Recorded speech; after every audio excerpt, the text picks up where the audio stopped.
నమస్తే, నా పేరు కోపల్లి ఫణికుమార్, తెలంగాణ ఫెడరల్ నుంచి. బీఆర్ఎస్ పరిపాలనలో విద్యాశాఖ మొత్తం దెబ్బతిన్నది అన్న విషయాన్ని కేటీఆర్ అంగీకరించారా? ఇప్పుడు అందరిలోని ఇదే అనుమానం మొదలైంది. ఎందుకు అంటే శనివారం ఒక కాలేజీ ఫంక్షన్కు బీఆర్ఎస్ వర్కింగ్ ప్రెసిడెంట్ కేటీఆర్ హాజరయ్యారు.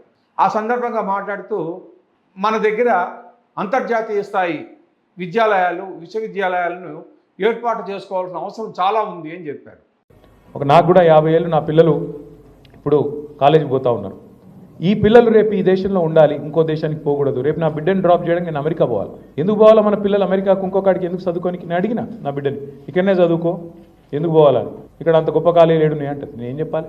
అక్కడ ఉన్నంత గొప్ప కాలేజీలు ఇక్కడ ఉన్నాయా? ఏం చెప్పాలి? లేవు. వాస్తవాలు మాట్లాడుకుంటే అంటే ఎవరైతే ఇవాళ భారతదేశంలో మేధస్సు ఉండి అవకాశాలు అందిపుచ్చుకోవాలనుకుంటున్నారో, కొంత వనరులు ఉంటే పోతున్నారు, దేశ విదేశాలకు పోతానే ఉన్నారు. ఆగుతున్నదా? 80 ఏళ్ళు అయింది. ఐఐటీలు పెట్టినా, ఐఐఎంలు పెట్టినా, ఎన్ని పెట్టినా ఇంకా పిల్లలు ఎక్కడెక్కడో సుదూర ప్రాంతాలకు పోతూ ఉన్నారు. బాధల్లో ఏంటంటే ఒక సగటు భారతీయుడిగా ఇవాళ మనం నిజంగా కూడా గుండె మీద చేసుకుని ఆలోచించుకోవాలి. ఇన్ని ఉన్న ఈ దేశంలో ఏం లోపించింది? నాయకత్వం లోపించింది. మతం పేరు మీద, కులం పేరు మీద పనికిమాలిన రాజకీయాలు. ఒక్కటంటే ఒకటి పనికొచ్చే రాజకీయం కాదు. ఇప్పుడు ఈ ప్రస్తావన ఎందుకు వచ్చింది అంటే వాళ్ళ అమ్మాయి అంటే కేటీఆర్ కూతురు ఉన్నత చదువులకు అమెరికాకి వెళ్తోందట. అమెరికాకి ఎందుకమ్మా, ఇక్కడే చదువుకోవచ్చు కదా అని ఈయన అడిగారట. అంత పెద్ద విద్యాలయాలు, అంత స్థాయి ఉన్నటువంటి విశ్వవిద్యాలయాలు మన దగ్గర ఉన్నాయా అని వాళ్ళ కూతురు అడిగిందట ఆయన్ని. అప్పుడు నిజమే కదా అన్నది ఆయనకు కూడా అనిపించిందట. ఇదంతా చూసిన తర్వాత అర్థమవుతున్నది ఏంటంటే బీఆర్ఎస్ ప్రభుత్వంలో అంతర్జాతీయ స్థాయి విశ్వవిద్యాలయాలను లేకపోతే విద్యాలయాలని తెలంగాణలో ఏర్పాటు చేయటంలో వాళ్ళ ప్రభుత్వం ఫెయిల్ అయిందని కేటీఆర్ అంగీకరించినట్లయింది. ఎందుకు అంటే 9.5 సంవత్సరం బీఆర్ఎస్ పరిపాలన చేసింది. కేసీఆర్ ముఖ్యమంత్రిగా ఉన్నారు. కేటీఆర్ మున్సిపల్ శాఖకు, ఐటీ శాఖకు మంత్రిగా ఉన్నారు. కేటీఆర్ ఏమి చెబితే అది వేదంలాగా జరిగింది ఆ 9.5 ఏళ్ళు.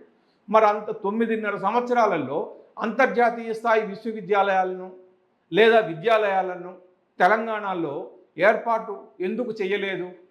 ఎవరు చేయవద్దన్నారు? ఎవరన్నా అడ్డుకున్నారా వీళ్ళు చేస్తామంటే? అప్పుడు చేయలేకపోగా ఇప్పుడు లేవు, మన దగ్గర ఆ స్థాయి విశ్వవిద్యాలయాలు లేవు కాబట్టి మన దగ్గర నుంచి విద్యార్థులందరూ విదేశాలకు, ముఖ్యంగా అమెరికాకు వెళ్తున్నారని ఇప్పుడు చెప్పాల్సిన అవసరం ఏమొచ్చింది అసలు? అంటే పరోక్షంగా ఇటు రేవంత్ రెడ్డి ప్రభుత్వాన్ని దెప్పి పొడుస్తున్నారా? రేవంత్ సీఎం అయిన దగ్గర నుంచి కొన్ని విశ్వవిద్యాలయాలు వచ్చినాయి. కొన్ని అంతర్జాతీయ విశ్వవిద్యాలయాలతో అంటే America, Australia, UK, New Zealand, Canada అక్కడ ఉన్నటువంటి విశ్వవిద్యాలయాలతో తెలంగాణ ప్రభుత్వము ఎంఓయు కుదుర్చుకుని ఆ విశ్వవిద్యాలయాల బ్రాంచులను డైరెక్ట్గా హైదరాబాద్లోనే ఏర్పాటు చేసుకునేటట్టుగా వాళ్ళు ఒక విద్యా విధానాన్ని కూడా తయారు చేశారు. కొన్ని యూనివర్సిటీలు కేంద్ర ప్రభుత్వంతో మాట్లాడుకుంటూ ఎంఓయు కుదుర్చుకుంటున్నాయి. ఈ దశలో మరి కేటీఆర్ సడన్గా ఇక్కడ అంతర్జాతీయ స్థాయి విద్యాలయాలు లేవని చెప్పడంలో అర్థం ఏంటి?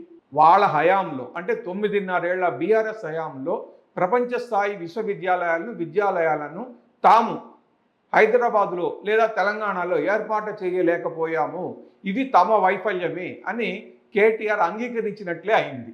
అంతకుమించి ఏమీ లేదు. బహుశా రేవంత్ రెడ్డి మీదనో లేకపోతే కేంద్ర ప్రభుత్వము ప్రధాని నరేంద్ర మోడీ మీదనో నెపం వేయాలి అన్న ఉద్దేశంతో ఏదో మాట విసిరినట్లే అనిపిస్తోంది కేటీఆర్. అయితే తాను చెప్పిన మాటల్లో తమ ప్రభుత్వ వైఫల్యం కూడా ఉంది అని అంగీకరించినట్లే జనాలకందరికీ అర్థమవుతోంది. మరి ఈ విషయం కేటీఆర్కి అర్థమవుతోందా? చూడాలి. Thank you.